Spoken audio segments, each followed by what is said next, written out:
Higit 200 volunteers nakiisa sa isinagawang blood donation drive sa Santo Tomas City, Batangas. Alamin yan sa report ni Denise Abante.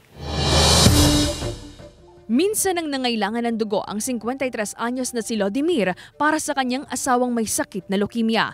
Danas daw niya ang hirap ng paghingi ng dugo dahil sa hirap ng buhay. Kaya minabuti na rin niyang mag-donate ng dugo para makatulong sa kapwa at sa benepisyong maidudulot nito sa kanyang katawan. Nalilinis yung dugo natin. Tapos siguro nakakatulong din na nababawasan yung pagkakaroon ng sakit.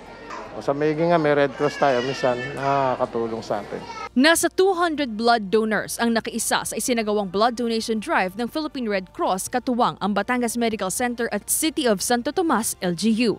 Samantala ayon sa PRC Tanawan City Chapter, nasa 300 hanggang 500 pasyente ang nangangailangan ng dugo kada buwan, kaya puspusan ang isinasagawa nilang blood donation drive.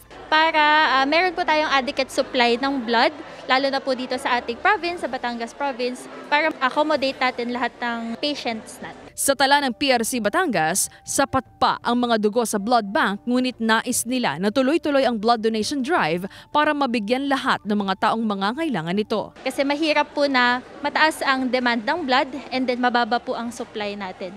We encourage donors po na mag-donate po ng blood sa mga mobile blood donations natin or kahit po sa walk-in blood donations po natin. Suportado naman ng City of Santo Tomas LGU ang programa Katuwang ang Mga Tomasino. So kung meron tayong ganitong programa lagi every year, mas magiging madali sa atin para matulungan yung ating mga kababayang Tomasino na makakuha ng dugo, especially dun sa ating mga partners na blood bank dito sa Batangas.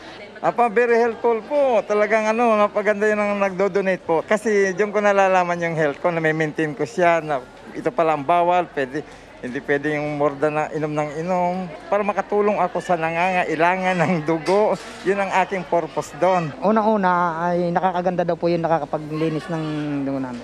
Masaya naman po ako at ako yung nakakapagbigay ng ganito. Inihahanda na rin ng PRC ang susunod na blood donation drive sa Lipa City at iba pang bayan sa mga susunod na araw.